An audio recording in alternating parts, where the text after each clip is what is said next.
एक छोटा सा गरीब परिवार था, जिस परिवार में माता पिता और उनकी एक छोटी बेटी रहती थी। दिन बीतते जा रहे थे, बेटी भी बड़ी होती जा रही थी। एक दिन माता ने पिता से कहा, अजी सुनते हो, बेटी बड़ी हो रही है और अब उसकी शादी का खर्चा हम कहाँ से निकालेंगे। हमें तो 2 वक्त की रोटी भी नसीब नहीं होती और कहाँ से हम अपनी बेटी की शादी करवाएंगे। कुछ देर तक उन्होंने वार्तालाप की और दिल पर पत्थर रखकर उन्होंने निर्णय लिया कि वह बेटी को मार कर गाड़ देंगे। अगले दिन का सूरज निकला। माँ ने बेटी को सुबह उठाकर नहलाई और बड़े ही प्यार से उसके लिए खाना बनाकर अपने हाथों से खिलाया और बार बार उसको चूमती रही। यह देख बेटी बोली, माँ मुझे कहीं दूर भेज रहे हो क्या? आपने आज तक तो ऐसा प्यार कभी नहीं किया, पर आज ऐसा क्यों माँ? इतना सुनने पर माँ की आंखों में आंसू आ गए।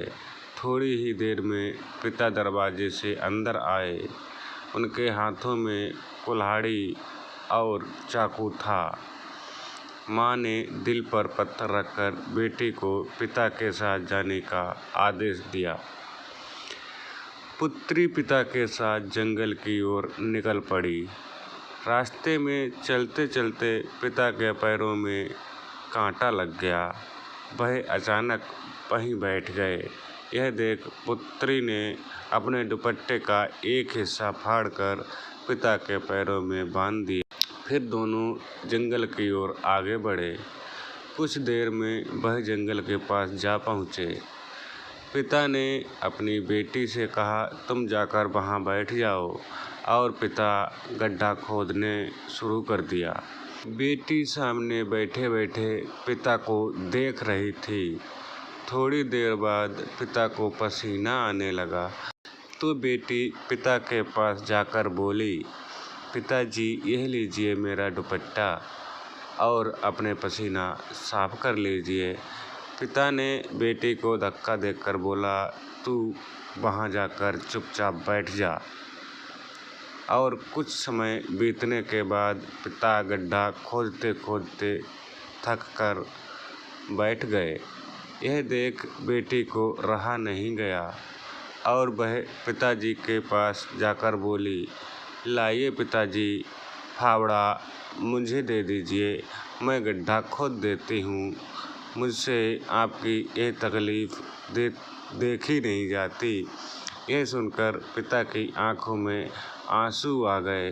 दोस्तों, अगर आपकी भी आंखों में आंसू आ गए हों तो प्लीज़ चैनल को सब्सक्राइब व लाइक कर दीजिए। यह सुनकर पिताजी ने बेटी को गले लगा लिया और उनका दिल पसीज गया और वह फूट फूट कर रोने लगे। उनकी आंखों से आंसू की नदियाँ बहने लगी।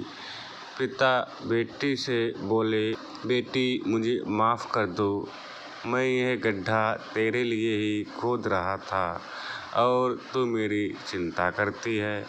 अब जो होगा देखा जाएगा। तू हमेशा मेरे कलेजे का टुकड़ा बनकर रहेगी। मैं खूब मेहनत करूँगा और तेरी शादी धूमधाम से कराऊँगा। दोस्तों, कहा जाता है बेटी भगवान की भेंट होती हैं, सबसे अनमोल होती हैं।